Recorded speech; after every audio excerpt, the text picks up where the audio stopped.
I stared at my reflection in the vanity mirror and barely recognized the woman looking back at me. My hands trembled as I smoothed down the ivory wedding dress that hung off my thin frame like a burial shroud. 23 years old, and I looked like I had already died. The powder on my face could not hide how pale I had become. My blonde hair sat pinned in elaborate curls that pulled at my scalp. The green of my eyes had faded to something dull and lifeless. I looked exactly like what I was, a sacrifice dressed up as a bride. Princess Bethany. My lady's maid Rose Goodwin appeared in the doorway. "The carriage is ready." I nodded, but did not move. My right hand gripped the silver handle of my cane. The leg brace hidden beneath my dress dug into my calf. Another reminder that I had never been the daughter my father wanted. Rose crossed the room and placed something small in my palm. I looked down at the vial of clear liquid. "From your stepmother, Queen Matilda," Rose whispered. "She said to drink it before you leave, for your nerves." I knew what it was. Queen Matilda had made it clear from the moment my father, King Theodore, married her, that I was nothing but a burden to the crown. A crippled daughter who could not shift, could not run, could not hunt, useless to a werewolf kingdom that valued strength above all else. And now I was being sent away to marry Duke Harley Digby, a man 3 times my age who ruled the Northern Territories. A political arrangement. I was simply the currency being exchanged. The poison would be a mercy. "Thank you, Rose." I uncorked the vial and drank it in one swallow. The liquid burned down my throat and settled like fire in my stomach. "Tell the Queen it is done." Rose's eyes filled with tears. "I am sorry, Princess." "Do not be." I set down the empty vial and picked up my cane. "This is simply what I was born for." I made my way down the grand staircase one step at a time. My brace clicked softly with each movement. The palace looked the same as always: gold fixtures, velvet curtains, paintings of stern-faced ancestors on every wall. Queen Matilda stood near my carriage in the courtyard.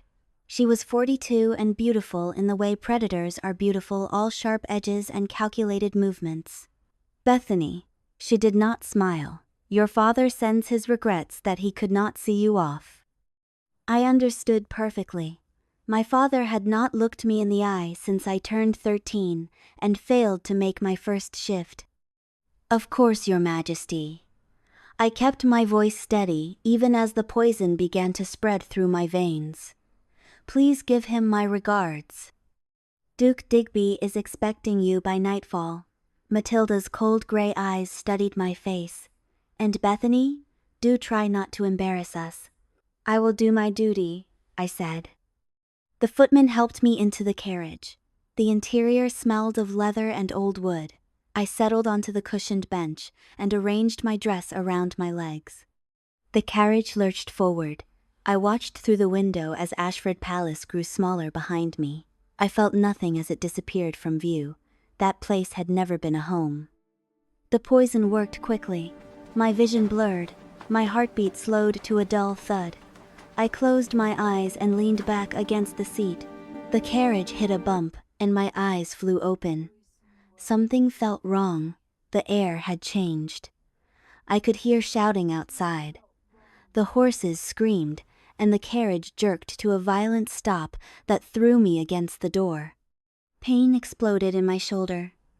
Through the window I saw dark shapes moving between the trees. Wolves.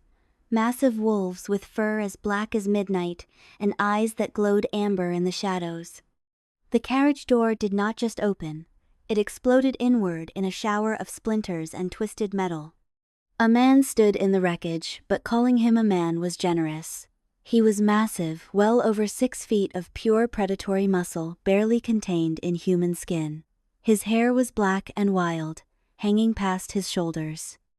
Scars marked his bare arms, but it was his eyes that froze me in place. They were amber bright and burning and utterly inhuman. Blood splattered his hands and face.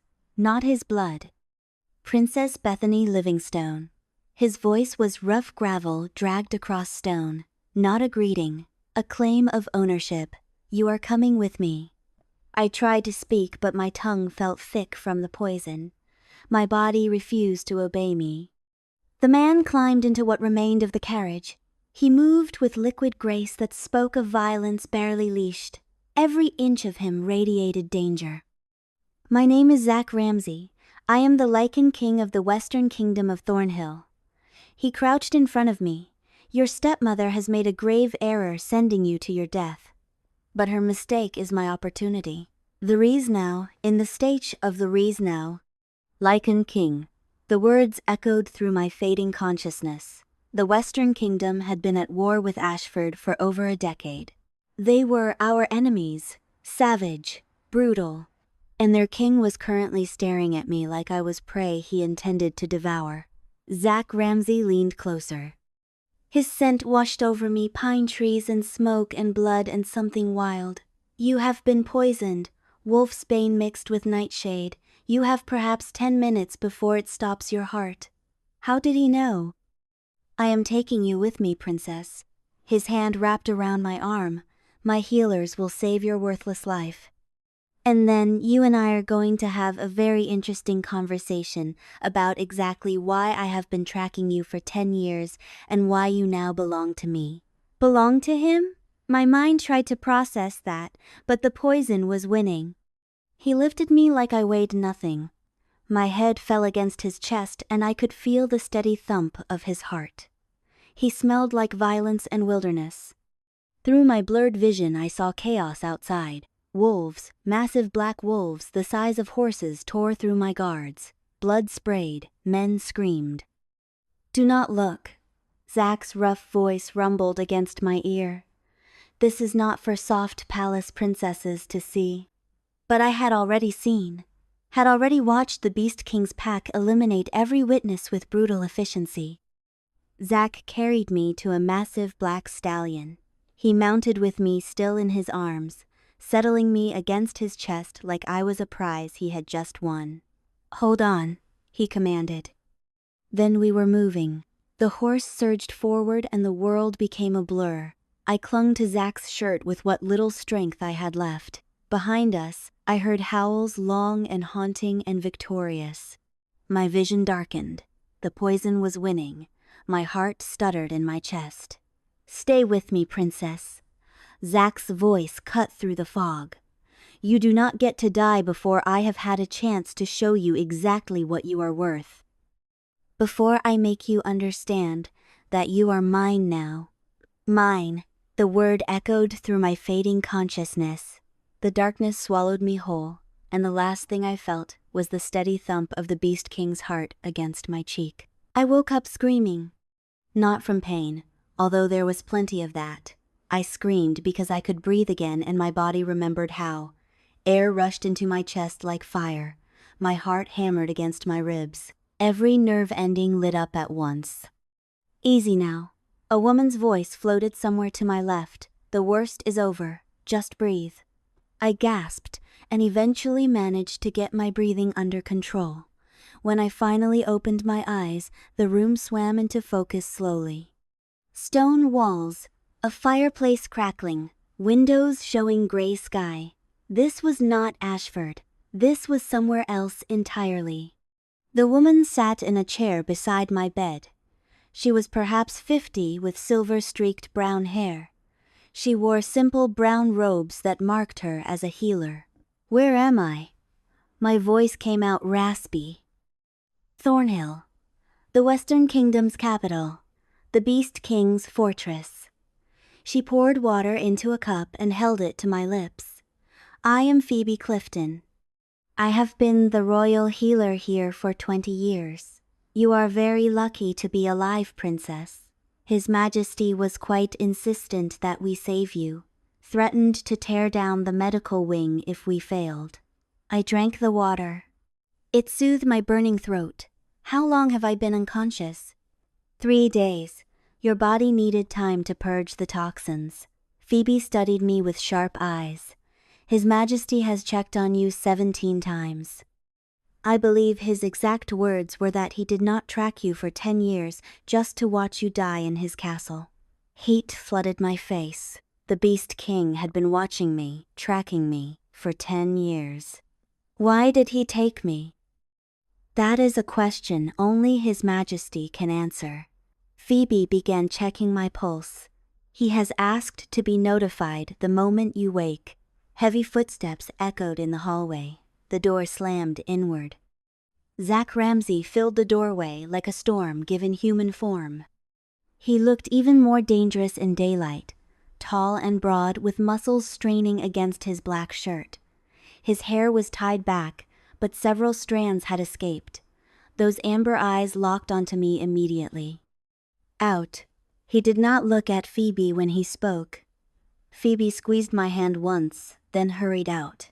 Zach moved into the room with that predatory grace. He stopped at the foot of my bed and crossed his arms. You kidnapped me. I found my voice.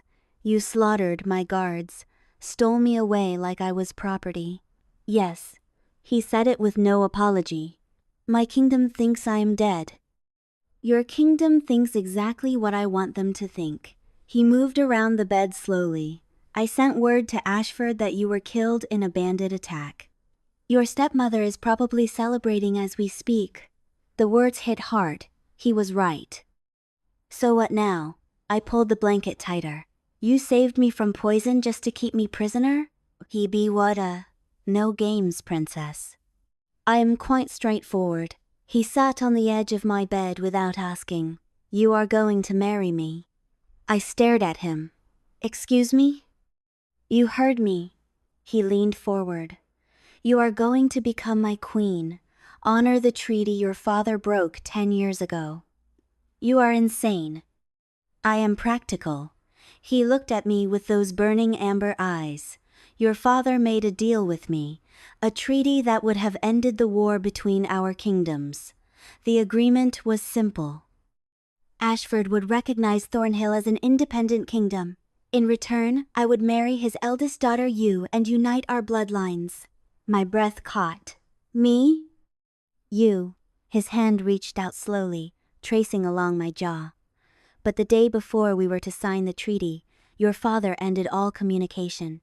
I spent years trying to understand why. Eventually, I learned the truth. You failed to shift that year, and suddenly, Theodore Livingstone was too ashamed of his defective daughter to hand her over to the Beast King. So you tracked me for 10 years. I jerked away from his touch, watched me, waited. For what? Because what was promised to me was stolen. His eyes never left my face. You have been mine since that treaty was signed. What is mine, I keep. What is mine, I protect. And what is mine, I claim. The possessive heat in his words made my mouth go dry. I am not property. No, you are a queen. He stood and walked to the window. Your marriage to Duke Digby was a lie, princess. He had orders from your stepmother to kill you before you ever reached his duchy. My mind reeled. Why do you care what I think? Because in 3 days you are going to marry me. He moved back toward me.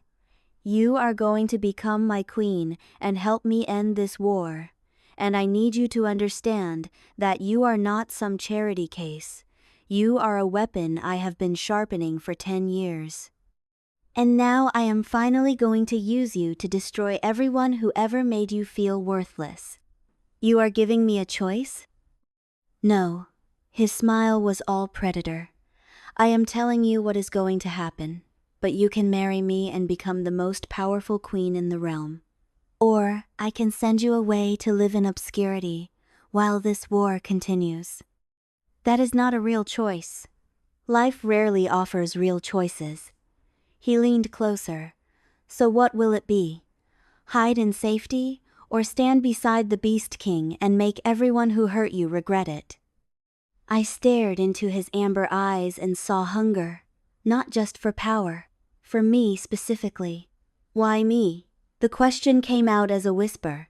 You could marry anyone, someone strong who can shift and fight. Why do you want a crippled princess? Zach's expression darkened. He leaned down and braced his hands on either side of me, caging me against the pillows. Listen very carefully, princess. His voice dropped to a growl. You are going to stop calling yourself crippled. Your body works differently. That does not make you weak. It makes you resilient. Stronger than any wolf who has never had to fight just to exist. His face was so close I could see gold flecks in his eyes. As for why I want you, I need a queen with a legitimate claim to Ashford's throne. Marrying you gives me that.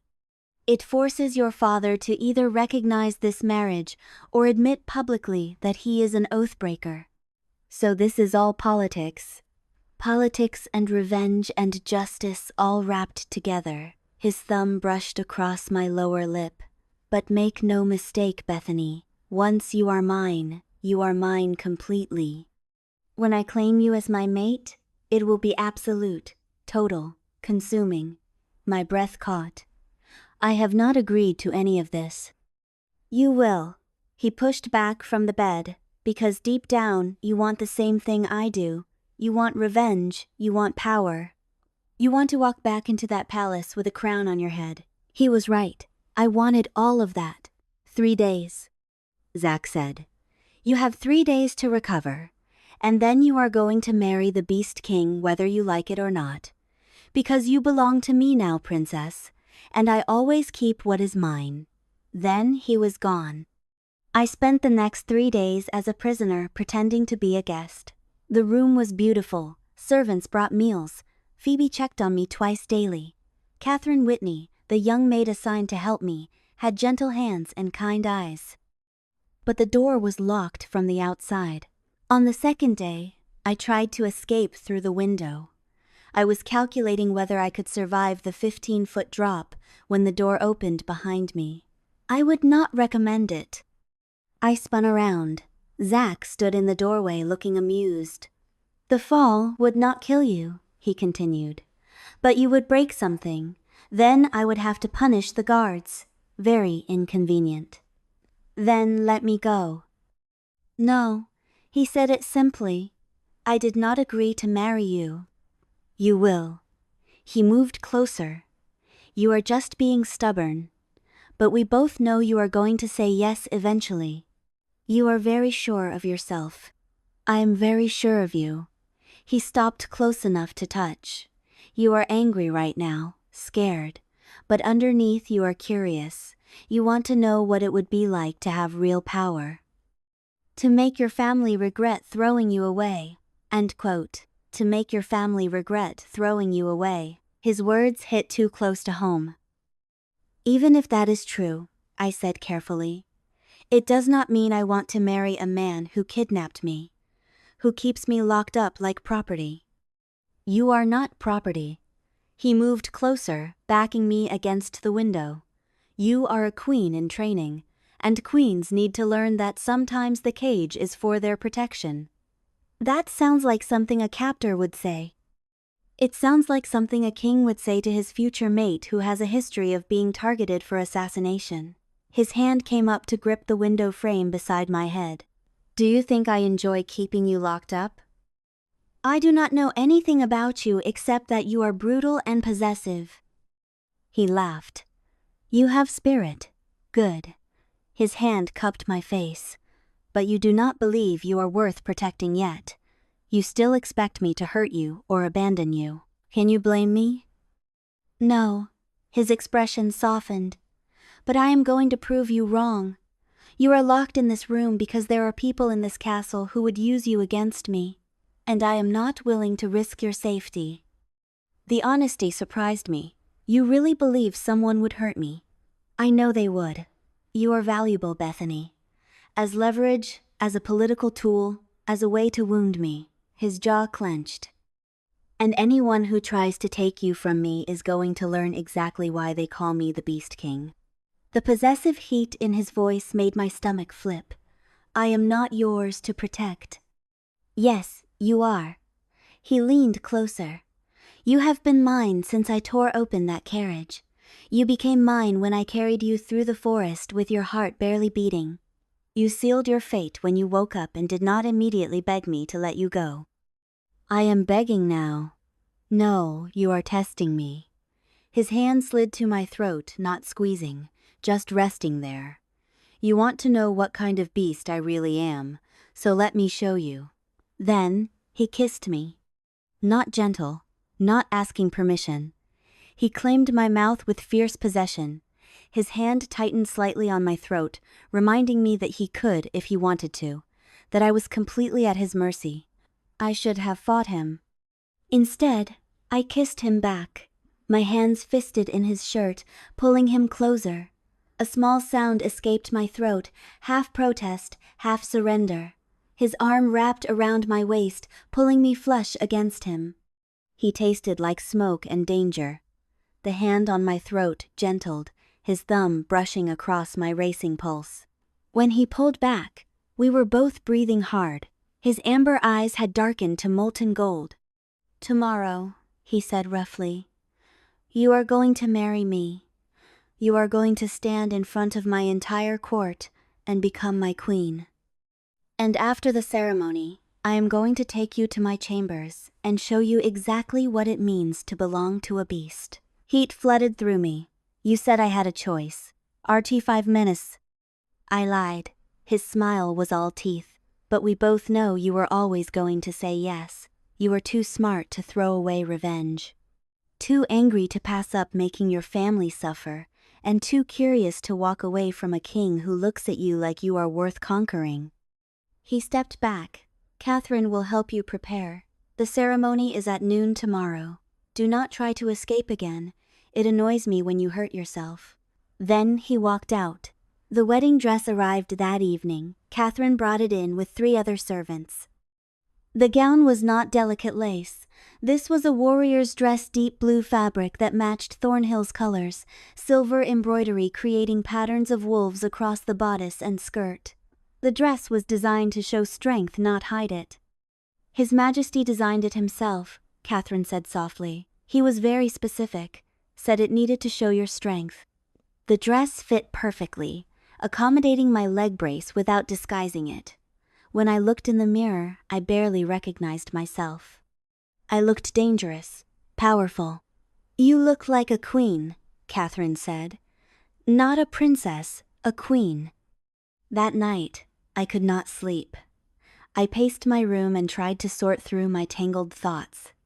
Tomorrow, I would marry a man I barely knew, a brutal king who had kidnapped me. But he had also saved my life, protected me when my family tried to kill me, looked at me like I was something precious. A knock at the door startled me. "Come in," I called. Zach entered carrying 2 glasses of wine. He wore simpler clothes, black pants, and a loose white shirt unlaced at the throat. His hair was loose around his shoulders. "I thought you might need this." He handed me a glass. "Wedding nerves." "I did not agree to marry you." "We have established that." He took a drink. "I came to make you an offer." "Another one." "I like it when you have fire." He moved to sit by the fireplace. "Sit, please." The please surprised me enough that I obeyed. We sat in silence for a moment. "Tomorrow, you become my queen," Zach said. "But I am not going to force you into my bed. Despite what you think, I am not a complete monster." I studied him carefully. "What are you saying?" "The marriage will be real, legal, binding, but the physical intimacy that happens when you are ready, when you trust me enough." He met my eyes. "I want you, Bethany. I have wanted you since I first saw you 10 years ago. A shy little princess who watched everything with sharp green eyes and missed nothing. But I want you willing. I want you to come to me because you choose to." The admission made my breath catch. "You saw me 10 years ago? You were 13. I was 25 and already king. You stood behind your father and never spoke a word, but I watched you figure out every power play." He leaned forward. "You were remarkable even then, and I thought, this is the princess they want to give me?" I failed to shift 2 weeks after that meeting. "I know, and your father decided his pride was worth more than peace." His jaw clenched. "I have spent 10 years watching you survive in that palace. Watching you be treated like you were worthless when you were the most valuable person in that kingdom. And I decided that if I could not have you through treaty, I would take you another way. By kidnapping me. By saving you. He stood and moved to kneel before my chair, taking my hand. Make no mistake, I took you for my own purposes, for politics and strategy and revenge. But I also took you because watching them slowly kill your spirit, it made me want to burn Ashford to the ground. His hands were warm around mine. So here is my offer. Marry me tomorrow, become my queen, help me end this war and make your family pay, and in exchange, I will give you time. Time to learn to trust me. Time to see that I am not the monster you think I am. Time to decide if you want me the way I want you. And if I never decide that. Pain flashed across his face. Then we will be partners in ruling, nothing more. I will not force you. But I hope you will give me a chance to prove I can be more than the beast who stole you. I stared at him, this brutal king kneeling before me, and offering something that looked almost like vulnerability. Why do you care what I think? I asked. You could just take what you want. Because taking by force destroys its value. He stood. And you are too valuable to break. You are going to be my queen, my partner. Possibly my mate. And I want you whole and strong and choosing to be at my side. He moved toward the door. The ceremony is at noon. Catherine will help you prepare. Try to sleep. Tomorrow you become the most powerful woman in the realm. Then he was gone, leaving me with thoughts I did not know how to sort through. The Beast King wanted me willing. The question was, did I want to be? The ceremony took place at noon in the Grand Hall, exactly as Zack had promised. The room was packed with wolves in human skin nobles, soldiers, common folk who had come to witness their king claim his prize. I stood in a preparation room wearing the warrior's dress. Catherine had woven silver ribbon through my hair in elaborate braids. My leg brace was visible beneath the hem. Zack's explicit instruction that nothing about me should be hidden. You look fierce, Catherine said, like you could burn down kingdoms. I feel like a prisoner being led to execution. Does a prisoner usually have the executioner kneeling at her feet? She smiled. Give him a chance. The doors opened. Phoebe entered. It is time. Your Wolf King is waiting. My heart hammered as I followed her out. We walked toward the grand hall and I could hear the crowd inside, hundreds of voices waiting. The massive double doors swung open. Every voice fell silent. I took a breath and stepped forward. The space stretched before me. Faces turned to stare. Some curious, some shocked, some hostile. I could read their thoughts. This weak woman was going to be their queen? But at the far end, standing before an altar draped in black and silver, Zack waited. He wore formal robes that looked more like armor than wedding attire, black leather and silver chains. His hair was loose around his shoulders. Those amber eyes found mine, and the intensity made my knees weak. He looked like a savage king waiting to claim what was his. I began my slow journey down the aisle. Each step echoed. My cane clicked. My brace squeaked. Everything I had been taught to be ashamed of was on full display. But I kept my head high, locked on Zack. When I was halfway down, Zack started walking toward me. Gasps rippled through the crowd. This was not protocol. The groom waited. The bride came to him. But Zack was not a king who followed anyone's rules. He met me in the middle and held out his hand. I will not make you walk this alone, princess. We go forward together, or not at all. The words were clearly meant for everyone to hear. A public declaration that his queen was his equal. I stared at his outstretched hand. This was my last chance to refuse. Instead, I placed my hand in his. His fingers closed around mine, warm and strong and possessive. Together we walked to the altar, side by side. The message was clear. This was not a political marriage where the bride was property. This was something dangerous and powerful. When we reached the altar, Zach helped me up the steps. Then he turned to face me, taking both my hands. The ceremony was conducted by an elderly priest named Cameron Dayton. He spoke about duty and honor and bonds between mates. I barely heard any of it. All I could focus on was Zach's hands holding mine.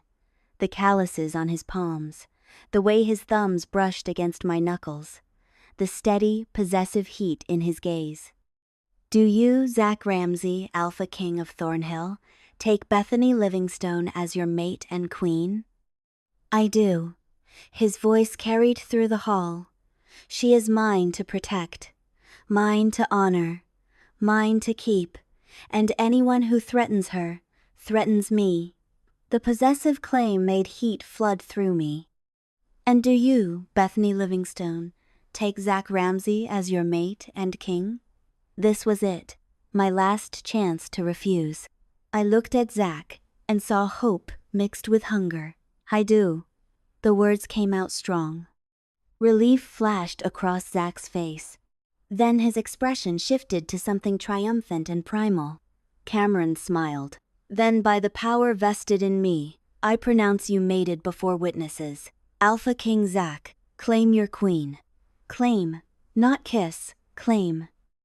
Zach's hand slid up to cup my face. Mine, he said softly. Finally mine. End quote. Then he kissed me. This was not a polite wedding kiss. This was Zach kissing me like he had been starving for it. Like he had waited 10 years and was done with patience. His mouth claimed mine with fierce possession. His tongue swept past my lips, one hand tangled in my braids while the other arm wrapped around my waist and pulled me flush against him. I could feel every inch of his body pressed against mine. Could feel the barely leashed violence in every muscle. Could feel the evidence of his desire hard against my stomach, not caring that we had an audience. The crowd erupted in cheers and howls, actual wolf howls from some of the audience. When Zach pulled back, his eyes had shifted to pure amber, wolf eyes. His canines had lengthened. He was right on the edge of control. Tonight, he promised in a rough whisper only I could hear, I am going to show you exactly what it means to belong to a beast. Heat flooded through me. Zach took my hand and raised it high. I present to you Queen Bethany Ramsey of Thornhill. She is mine to protect, mine to honor, and anyone who threatens her will learn why they call me the Beast King. The threat was clear. His queen was sacred, protected by the most dangerous predator in the realm. More cheers, louder, some genuine, some cautious, all respectful. I looked out at all those faces and realized something. I had traded one cage for another, but this cage came with a crown, with power, with a savage king who looked at me like I was worth starting wars over. Maybe that was not such a bad trade. The celebration feast lasted well into the night. I sat at the high table beside Zach. Nobles came forward to offer congratulations. I smiled and thanked them. Beside me, Zach remained relaxed but alert. He spoke easily with everyone, but his hand stayed possessively on my thigh under the table. And every so often, he would lean close and whisper something inappropriate. You look beautiful when you blush, he murmured. I wonder how far down that blush goes. I intend to find out tonight. I choked on my wine. Zach laughed and patted my back while nobles looked over with concern. Drink more slowly, my queen, he said loudly. Then softer. Save your breathlessness for later when I make you scream my name. You are terrible. I am honest. His hand slid higher on my thigh. And right now I am honestly thinking about all the ways I am going to make you fall apart in my bed. My face burned. We agreed to wait. I said I would not force you. I did not say I would not try to seduce you. His amber eyes gleamed. There is a difference, and I am very good at seduction. As the evening wore on, people began to leave. The music shifted to something slower, more sensual. Zach stood and offered me his hand. Dance with me, wife. The word sent a thrill through me. Wife. He led me to the dance floor. Other couples moved around us, but I barely noticed. All I could focus on was Zach's hand on my waist, pulling me closer than was proper. His other hand held mine against his chest. "Nervous?" he asked. "Terrified." "Good. A little fear sharpens the senses." He guided me through the steps with practiced ease. "But you do not need to be afraid of me, Bethany. I will not force you. But I am going to do everything in my power to make you want me." "What if I never do?" Pain flashed across his face. "Then I will spend the rest of my life trying." The raw honesty made my throat tight. "Why do you want me so badly?" Zach stopped dancing. Right there in the middle of the floor, he stopped and pulled me against him. "Let me tell you what I see when I look at you," he said quietly. "I see a woman who survived being poisoned by her own family. A woman who did not beg when I tore open her carriage. She just watched me and evaluated whether I was a threat or an opportunity. I see a woman who chose to walk down that aisle today, even though she was terrified. I see intelligence and resilience and a spine of pure steel." His thumb brushed across my lower lip. "I see my equal, Bethany. Not someone I need to protect from the world, but someone I want beside me as we both tear the world apart and rebuild it better. So do not ever tell me you are nothing special. You are everything." I could not speak, could not breathe. "Now," Zach said, "it is time to retire to our chambers. I am going to sleep beside you tonight, hold you while you sleep, because you are mine now, and I take care of what is mine." Before I could respond, he swept me up in his arms. I grabbed onto his shoulders. "Zach, I can walk." "I know, but carrying you makes a statement." He grinned. "Everyone needs to understand that you are precious to me." The remaining guests erupted in cheers as Zach carried me out. Heat flooded my face, but I could not help laughing. We moved through the corridors. The royal chambers loomed ahead, massive doors carved with wolves and moons. Zach shouldered them open and carried me inside, then kicked them closed behind us. The room was exactly as I remembered. Massive bed, roaring fireplace, tall windows showing stars. Zach set me on my feet carefully. Then he stepped back and started removing his formal robes with deliberate slowness. "I am going to give you a choice," he said. "Option 1, I help you out of that dress and we sleep, just sleep. I hold you and you get used to having me close." He shrugged out of his shirt and my mouth went dry. His chest was a masterpiece of muscle and scars. "Option 2, he continued, I help you out of that dress and I spend the next several hours showing you exactly what pleasure feels like. I use my hands and my mouth to drive you wild. And when you finally cannot take it anymore, I claim you properly, make you mine in every possible way." He moved closer. "So what will it be, my queen? Safety or surrender?" The old Bethany would have chosen safety. But I was not the old Bethany anymore. "Show me," I whispered. "Show me what it means to belong to a beast." Zach's eyes flared pure gold. "You are certain?" "I am certain." A slow, wicked smile spread across his face. "Then come here, my queen. Let me show you exactly what you have been missing. One night." I walked toward him. When I was close enough to touch, Zach began unfastening the buttons down the back of my dress. "We are going to take this slow," he murmured. "I am going to touch you and taste you and learn what makes you fall apart.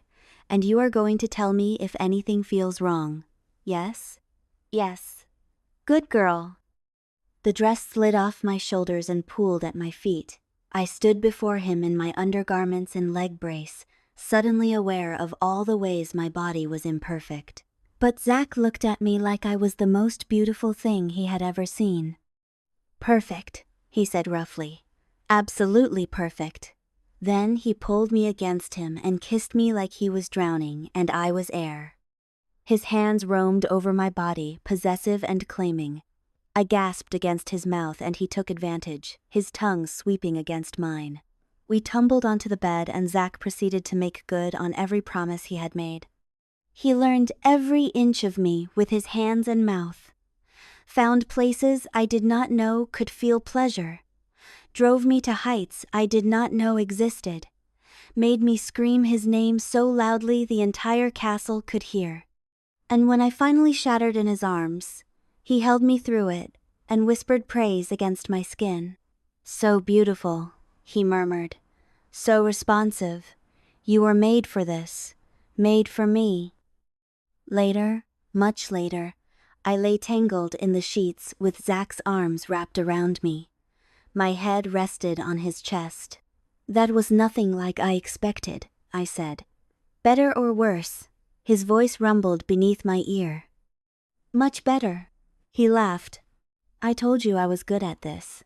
Arrogant beast." "You're arrogant beast." His arms tightened possessively.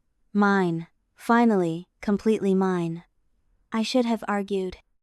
But lying there in the dark, wrapped in the Beast King's arms, I could not find it in me to protest. "Zach?" I said softly. "Yes?" "Thank you. For saving me. For making me feel like I matter." His lips pressed against the top of my head. "You do matter, more than you know. And I am going to spend every day proving it until you believe it." I fell asleep in his arms, feeling safer and more wanted than I ever had in my life.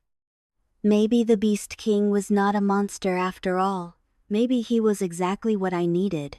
The War Council meeting started at dawn. Maps covered the long table, advisors argued strategy, generals debated troop movements. And I sat beside Zach, learning what it meant to lead a kingdom in the shadow of war. It had been 2 weeks since our wedding. My father's forces had attacked the southern outpost 3 days ago. 6 soldiers dead, supplies destroyed. A clear message that Theodore Livingstone refused to honor the treaty. "We should retaliate immediately." General Joel Clifford slammed his fist on the table. "Show them that attacking Thornhill has consequences." No. I spoke before Zach could. Every head turned. That is exactly what my father wants. He wants Zach to look like the aggressor. Zach's hand found mine under the table. "The Queen makes a valid point," said Brandon Luxford, one of Zach's senior advisors. "So we do nothing?" Clifford's voice dripped with frustration. "We let Ashford kill our people?" "We do not do nothing," I said firmly. I stood and moved to the map. "We expose him. My father values his reputation above everything. So we destroy that reputation systematically." I traced a finger along the border. "We call for a summit. Invite representatives from every major kingdom to witness negotiations. We present evidence of the original treaty. Evidence of my father breaking that treaty.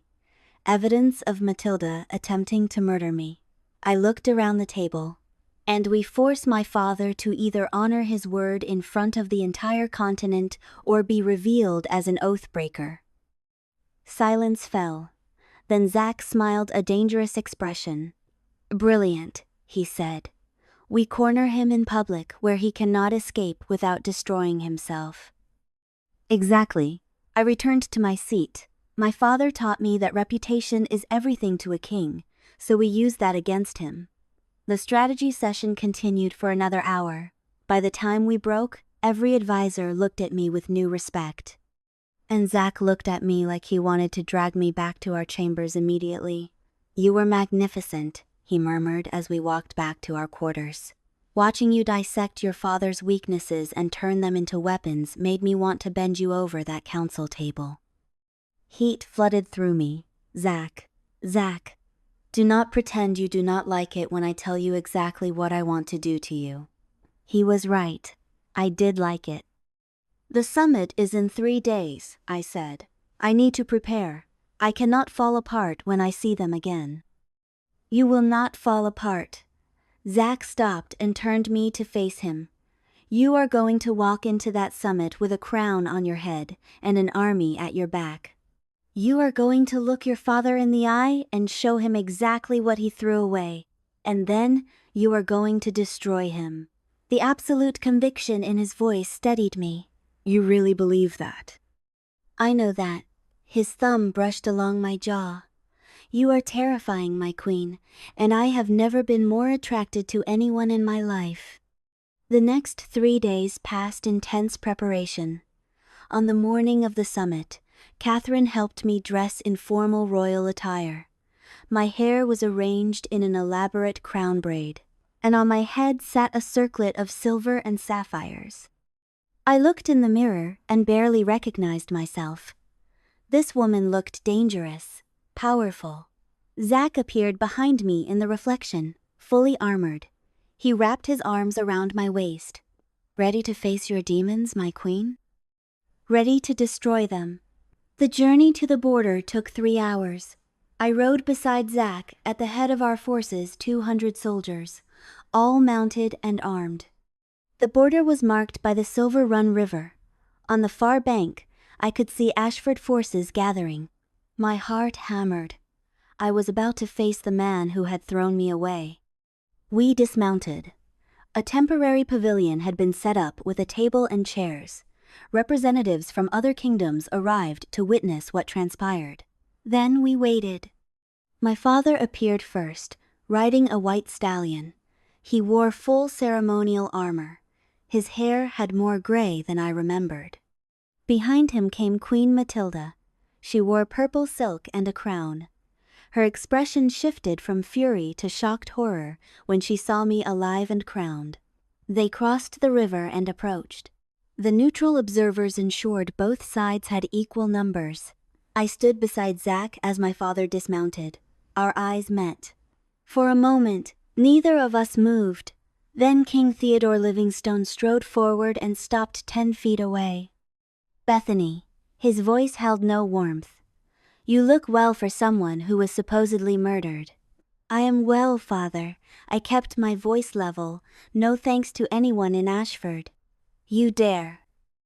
I dare quite a lot these days. I stepped forward. I dare to stand before you alive when you expected me dead. I dare to wear a crown you thought would never touch my head. I dare to bring witnesses to watch you answer for your crimes. Matilda's face went pale. You were poisoned. You should be dead. I was poisoned, by you. I smiled coldly.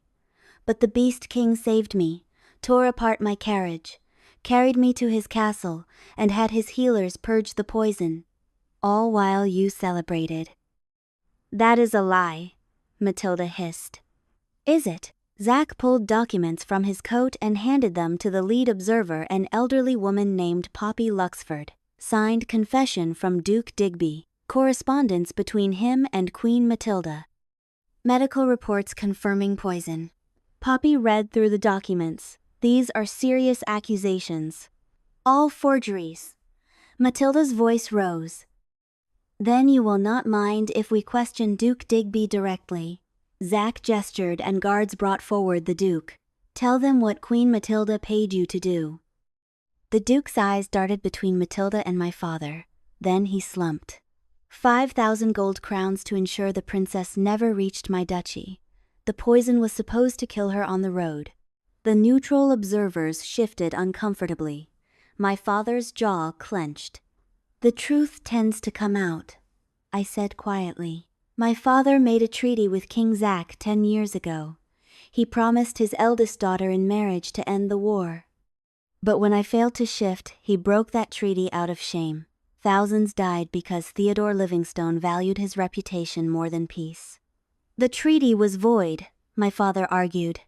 A crippled princess is worthless. Careful, Theodore. Zack's voice dropped to a growl. You are talking about my mate, and I do not tolerate insults to what is mine. The threat hung heavy. Poppy cleared her throat. King Theodore, the original treaty makes no mention of shifting ability. You agreed to give your eldest daughter. Princess Bethany is your eldest daughter. It was implied. Nothing was implied, I interrupted. Everything was explicit. You agreed. You signed. And then you broke your word because you were ashamed of me. I stepped closer. You threw me away like garbage. Let Matilda poison me. And for what? To protect your pride? You were worthless. The words came out like venom. A disgrace. I should have drowned you at birth. The words should have hurt. Instead, they made me smile. You are right about one thing. I was worthless to you. Because you measured my value by what my body could do, instead of what my mind could achieve. I spread my arms. But King Zack saw something different. He saw a queen, a strategist, someone worth saving. So you were not wrong that I was useless. You were just wrong about who I was useless to. I turned back to the observers. I stand before you as Queen Bethany Ramsay of Thornhill. I am the eldest daughter of King Theodore Livingstone. I am the rightful heir to Ashford's throne. And I am living proof that my father is an oathbreaker and my stepmother is an attempted murderer. Poppy looked at the other observers. They conferred quietly, then she turned back. Based on the evidence presented, we recognize the marriage between King Zack Ramsay and Queen Bethany Ramsay as legitimate and binding. Furthermore, we call for King Theodore Livingstone to honor his original treaty agreement or face sanctions from all neutral kingdoms. My father's face turned purple. Fine. I will honor your cursed treaty. Thornhill is recognized. The war ends. Almost. I walked closer to him. I want you to look at me, Father. Really look at me. Because this broken, worthless daughter you tried to throw away is now a queen. She has power and a king who would burn your kingdom to ash if you ever threatened her again. You did not just lose a political alliance. You lost someone who could have been your greatest asset, and now you get to live with that. I turned and walked back to Zack. 22 steps without my cane. My legs screamed, but I did not falter. Zack's arms slid around my waist immediately. Well done, my queen. We left the summit in triumph. By evening, word had spread, the war was over, peace had been achieved. And the crippled princess everyone had dismissed was now the queen who had orchestrated it all. That night, Zack kept every promise he had ever made me. He claimed me thoroughly, made me scream his name so loud the entire castle knew exactly what their king was doing to his queen. And when I finally fell asleep in his arms, I did so knowing I had found exactly where I belonged. With the Beast King who had torn apart my world and rebuilt it better. The first month of peace brought changes I had not anticipated. Trade routes reopened. Refugees returned home. Soldiers on both sides laid down arms and tried to remember what normal life looked like. And I learned what it truly meant to be queen of a kingdom rebuilt from war. Every day brought new challenges. Farmers needed help replanting fields burned during raids. Merchants wanted guidance on new trade agreements. Nobles bickered over territory disputes that had festered for a decade. And through it all, Zack remained beside me, teaching me, supporting me, making it clear to everyone that his queen was not just decoration, I was his partner in ruling. But he was also insufferably possessive. You need to stop growling at my advisors, I told him one evening after he had literally snarled at General Clifford for standing too close during a strategy meeting. He was hovering. Zack prowled around our chambers, still radiating irritation. You do not need him hovering. He was showing me troop movements on a map. That requires standing close enough to see the map. He was standing close enough to smell you. Zack's eyes flashed amber. And you are mine to smell. No one else's. I stared at him. Are you actually jealous of a 60-year-old general who has been nothing but respectful? I am not jealous. I am territorial. There is a difference. He crossed to where I sat and pulled me up into his arms. You are mine, Bethany. My mate. My queen. Every wolf in this castle needs to understand that being too close to you risks my wrath. That is completely unreasonable. That is being mated to a wolf. His hand slid down to rest possessively on my stomach, especially when my mate might be carrying my heir. I froze. What? You have been tired, nauseous in the mornings. Your scent has changed slightly. His amber eyes searched mine. Have you not noticed? My mind raced back over the past few weeks. The exhaustion I had attributed to long council meetings, the way certain foods suddenly made my stomach turn, the strange sensitivity to smells. I thought it was just stress from everything happening. It might be. He pressed a kiss to my forehead. But we should have Phoebe examine you to be certain. The thought of being pregnant, of carrying Zach's child, made my heart race. What if I am? What if the baby is like me? What if they cannot shift? Then we will love them anyway. He cupped my face in his hands. And we will teach them that their worth is not determined by what their body can do. Just like I taught you. Tears pricked my eyes. You really mean that? Oh, tears pricked my eyes. I have never meant anything more. He kissed me softly. Now, let us summon Phoebe and find out if I am about to become a father. Because if I am, I need to start planning how to keep every other male in this kingdom at least 50 feet away from you at all times. You are impossible. I am yours. He grinned. There is a difference. Phoebe confirmed it the next morning. 6 weeks pregnant, healthy, strong, everything progressing perfectly. Zach's reaction was immediate and overwhelming. He swept me up in his arms and spun me around, laughing like I had never heard him laugh before. Then he set me down carefully, so carefully like I might break if he handled me too roughly. You are carrying my child. His voice was rough with emotion. Our child. I am. I placed my hand over his where it rested on my still flat stomach. Are you happy? Happy does not begin to cover it. He pulled me against him and just held me. You have given me everything, Bethany.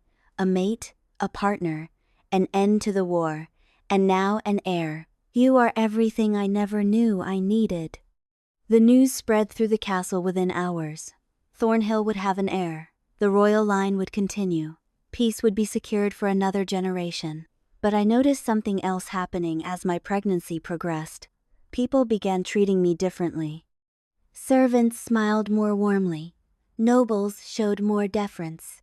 Even General Clifford started calling me the mother of our future with genuine reverence. It bothered me more than I wanted to admit. They respect me more now. I told Zach one evening as he helped me prepare for bed. My belly was starting to show a small curve that he could not stop touching, as if carrying your child is what finally makes me valuable as queen. Zach paused in unlacing my gown. Does that upset you?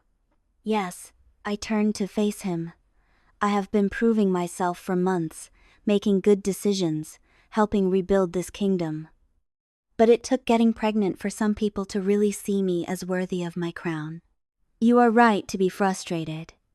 He finished unlacing the gown and slid it off my shoulders. But consider this.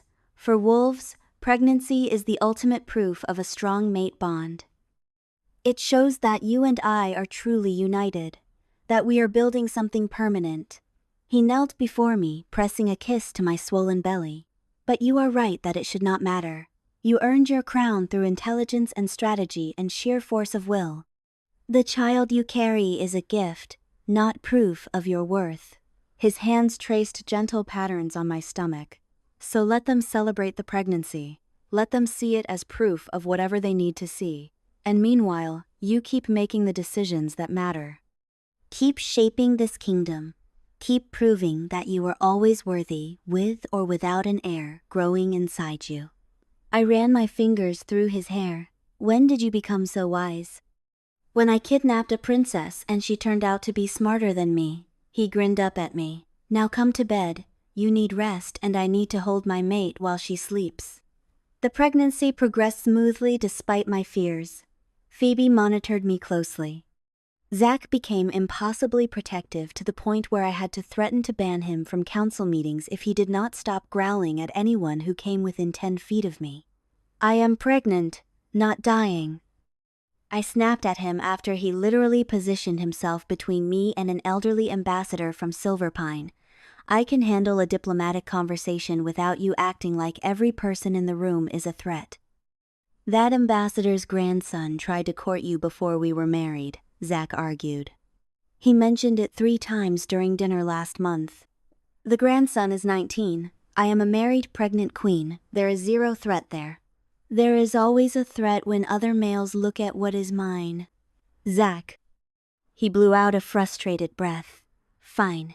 I will try to be less obvious about wanting to murder anyone who gets too close, but I make no promises. That is all I ask. Despite his possessiveness, or perhaps because of it, I felt safer than I ever had in my life. Zach made it abundantly clear that I was precious to him, that our child was precious, that he would destroy anyone who threatened either of us. And when I went into labor 8 months later, he proved it. The birth was difficult. 18 hours of agony that made me understand why some women died from childbirth. But Zach stayed with me the entire time, holding my hand, murmuring encouragement, letting me curse him for getting me pregnant in the first place. I hate you, I sobbed at one point. I hate you so much right now. I know. He wiped sweat from my forehead. You can hate me all you want as long as you keep fighting. Come on, Bethany. You survived poison. You survived being kidnapped by the Beast King. You can survive this. Easy for you to say. You are not being torn in half. I know, but you are the strongest person I have ever met, and you are going to get through this. You are going to bring our child into the world, and then you are going to let me spend the rest of my life making this up to you. When Phoebe finally placed a tiny, squalling bundle in my arms, everything else faded away. Our daughter had Zach's black hair and my green eyes, 10 tiny fingers that gripped mine with surprising strength, 10 tiny toes, perfect in every way. She is beautiful, Zach whispered, his voice rough with emotion, just like her mother. What should we name her? You choose. He pressed a kiss to my forehead. You did all the hard work. I looked down at this perfect little person we had created, thought about everything I had survived to get to this moment. Anna, I said softly, after the goddess of new beginnings. Queen Anna. Zach smiled through tears. Perfect. We spent the rest of the night holding our daughter, and I realized that the Beast King who had kidnapped me, claimed me, made me his queen. He had given me something far more valuable than a crown. He had given me a family. Anna grew quickly, her first steps coming at 10 months, her first words at 11. By her first birthday, she was a tiny tornado of energy and determination. Zach's fierce spirit wrapped in my stubborn will. But as the months passed, I began to notice something. Anna was 18 months old now, and she had not shown a single sign of her wolf. No glowing eyes when she cried, no small fangs when she teething. Nothing.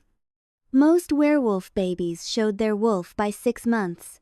I noticed the looks other nobles gave her, the same looks they had once given me, pity mixed with disdain.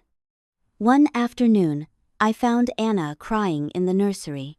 Catherine tried to comfort her, but the toddler pushed her away with surprising force. What is wrong, sweetheart? I picked up my daughter and held her close. The other children. Anna's words were garbled around her developing speech. They say I am broken like Mama. My heart stopped. What children? At the gathering yesterday, the noble children. She buried her face in my neck. They say I cannot play because I do not have a wolf inside me. Rage flooded through me, hot and vicious, and absolutely consuming. I looked at Catherine. Find out which nobles said this. I want names. I want to know every single person who made my daughter feel like she was less than. Catherine nodded and hurried out. I carried Anna to the window seat and sat down with her in my lap. Listen to me very carefully, Anna Rose Ramsey. You are not broken, do you understand? Whether you have a wolf or not, does not determine your worth. We teen use fave.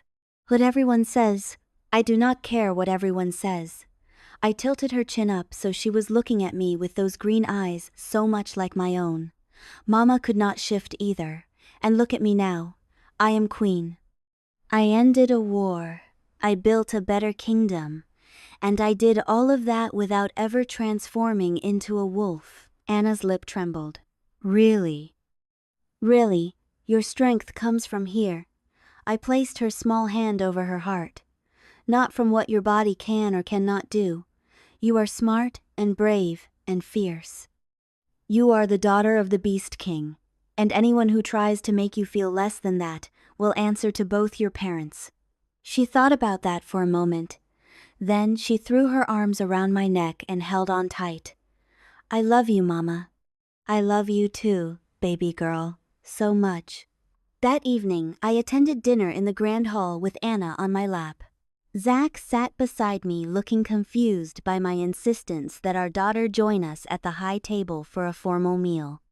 The noble families who had been speaking badly about Anna sat among the crowd.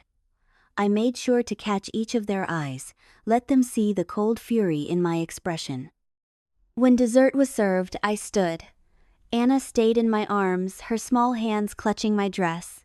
The room fell silent immediately. I have an announcement, I said clearly, my voice carrying through the hall. It has come to my attention that some members of this court have been speaking unkindly about my daughter, suggesting that because she has not yet shown signs of her wolf, she is somehow less worthy of respect, less worthy of being treated as the heir to this throne. Uncomfortable shifting throughout the hall. The offending nobles looked pale and nervous. Let me be very clear. I kept my voice calm, but every word dripped with barely leashed violence. Princess Anna Rose Ramsay is the heir to this throne. Whether she shifts or not, whether she can fight in wolf form or not, whether she meets your narrow expectations or not, is completely irrelevant. She is the future of Thornhill. She is the daughter of your king and queen, and anyone who disrespects her disrespects this entire kingdom and will face the consequences. Silence. Absolute, terrified silence. Furthermore, I continued, I am establishing a new law effective immediately. Discrimination based on shifting ability is now illegal in Thornhill. Anyone caught harassing or belittling citizens who cannot shift will face criminal charges. This applies to nobles and commoners alike. There will be no exceptions. Gasps rippled through the crowd. This was unprecedented, revolutionary. Zach stood beside me and placed his hand on my shoulder. When he spoke, his voice was pure alpha dominance. The Queen speaks with my full support and authority. This law will be enforced without mercy. We have built a kingdom based on strength. But true strength is not just physical power. It is courage, intelligence, compassion, resilience. By these measures, Queen Bethany has proven herself the strongest ruler Thornhill has ever known, and our daughter will follow in her footsteps. He looked out at the assembled nobles, his amber eyes flashing gold. I am the Beast King. I can tear apart armies and level cities. But my mate, this woman who cannot shift, has accomplished things I never could. She ended a war with words instead of claws. She rebuilt a kingdom with policy instead of violence. She has shown you all that strength comes in many forms, and if you are too blind to see that, then you do not deserve to serve in this court. The room erupted in applause. Not everyone looked happy about it, but no one dared object because crossing the Beast King and his queen meant facing both their wrath. I sat back down and hugged Anna close. She had fallen asleep against my shoulder, exhausted from the day, but I hoped someday she would understand what her parents had fought for tonight. The right to be exactly who she was without apology. The years passed. Anna grew into a bright, confident child who never let her lack of shifting ability slow her down. She learned politics from me and strategy from Zach. By age 5, she could hold her own in council meetings and negotiate with visiting dignitaries like someone 3 times her age. She was exactly the kind of leader Thornhill needed. On our 5th wedding anniversary, Zach surprised me with a private dinner on the palace roof. The night was clear, and stars filled the sky like diamonds scattered across black velvet. Candles lit a small table where servants had laid out our meal. "This is beautiful," I said as he pulled out my chair with courtly grace. "Not as beautiful as you." He sat across from me and poured wine. 5 years. Sometimes it feels like yesterday. Sometimes it feels like we have been together forever. Both, I agreed. So much has changed. Do you regret any of it? He watched me carefully. Marrying me, leaving Ashford behind, everything that came after? I thought about the question seriously. Thought about Princess Bethany who had drunk poison thinking death would be easier than living. Thought about how far I had come since then. "No," I said finally. "I do not regret any of it, even the hard parts, even the pain, because all of it led me here, to you, to Anna, to this life where I finally matter, where I am finally enough exactly as I am." Zach reached across the table and took my hand. "You always mattered, Bethany. You were always enough. Some people just could not see it. But you saw it." I squeezed his fingers. "From the very beginning, even when I was dying in that carriage, you looked at me and saw something worth fighting for. Because you were worth fighting for. Because you are worth everything." He stood and came around the table. Then he knelt in front of me and pulled a small box from his pocket. "What is this?" My heart raced. We never had a proper courtship. We went straight from kidnapping to marriage. He opened the box to reveal a ring silver with a green stone the exact color of my eyes. "I wanted to give you this. To show you that what we have is not just politics or strategy anymore. It never really was. I love you, Bethany Ramsey. I have loved you since the day you walked away from your father without your cane. Since the day you stood in that hall and changed our laws. Since every moment you have proven that you are the strongest, most remarkable person I have ever known." Tears filled my eyes. "Zach, you do not have to say anything."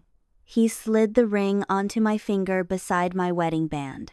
"I just needed you to know. I love you too." The words came easily now, natural as breathing. "You saved my life in more ways than just rescuing me from poison.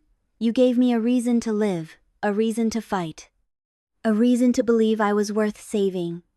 You looked at me crippled and broken and wolfless, and decided I was worth keeping, worth protecting, worth loving." He stood and pulled me to my feet. Then he kissed me under the stars, and it felt like a promise, like a vow renewed, like a new beginning and an eternal commitment all at once. "You are mine," he murmured against my lips. "My mate, my queen, my everything, and I am never letting you go." "Good," I whispered back, "because I am not going anywhere." We made love on the roof that night under the stars. Slow and tender, and absolutely consuming. And afterward, we lay tangled together, while Zach traced patterns on my skin and whispered promises about all the years still ahead of us. Anna was 15 when she made her first shift. It happened during a thunderstorm. The energy in the air triggered something that had been dormant all those years. She transformed into a beautiful silver wolf with green eyes that glowed in the darkness. The kingdom celebrated for 3 days straight. But what mattered most to me was watching my daughter stand proud and confident regardless of when her shift came. She had spent 15 years being exactly herself without apology. The wolf was just an added bonus. Not a validation, not proof of worth, just another tool in her arsenal. 25 years after Zach had torn open that carriage and stolen me away, I stood on the palace balcony looking out at Thornhill. The kingdom was prosperous. The people were happy.